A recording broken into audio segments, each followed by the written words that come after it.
43 మందిలో 15% అంటే 81 మంది వస్తారు. వీరిలో ఈ 81 మందిలో టోటల్ లోక్సభ సభ్యులైనా ఉండొచ్చు, రాజ్యసభ సభ్యులైనా ఉండొచ్చు, లోక్సభ మరియు రాజ్యసభ సభ్యులైనా ఉండొచ్చు.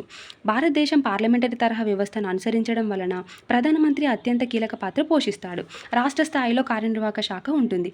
దానిని రాష్ట్ర మంత్రిమండలి అంటారు, స్టేట్ కౌన్సిల్ ఆఫ్ మినిస్టర్స్. రాష్ట్ర మంత్రిమండలి యొక్క విధి ఏంటంటే పరిపాలన నిర్వహిస్తుంది లేదా రాష్ట్ర శాసనసభ చేసిన చట్టాలను అమలు చేస్తుంది. ఈ రాష్ట్ర మంత్రిమండలి చేసే పరిపాలన ఆ రాష్ట్రానికి మాత్రమే పరిమితమై ఉంటుంది.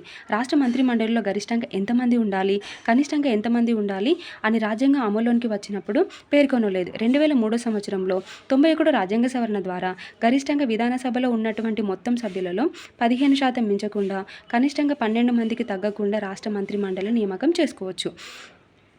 కేంద్రంలో అయితేనేమో గరిష్టంగా 15%, కానీ కనిష్టంగా ఎంతమంది ఉండాలో మెన్షన్ చేయలేదు. కానీ రాష్ట్ర స్థాయిలో మాత్రం 12 మందికి తగ్గకుండా రాష్ట్ర మంత్రిమండలిని నియామకం చేసుకోవచ్చు.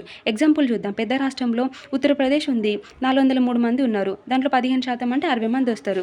గరిష్టంగా ఉన్నారు, కనిష్టంగా 12 మంది ఉన్నారు. ఈ రాష్ట్రంతో ఏం ప్రాబ్లం లేదు. ఆంధ్రప్రదేశ్ ఉంది, విధానసభలో 175 మంది ఉన్నారు. 15% అంటే 27 మంది వస్తారు.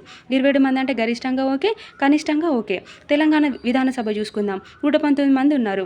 15% అంటే 18 మంది వస్తారు.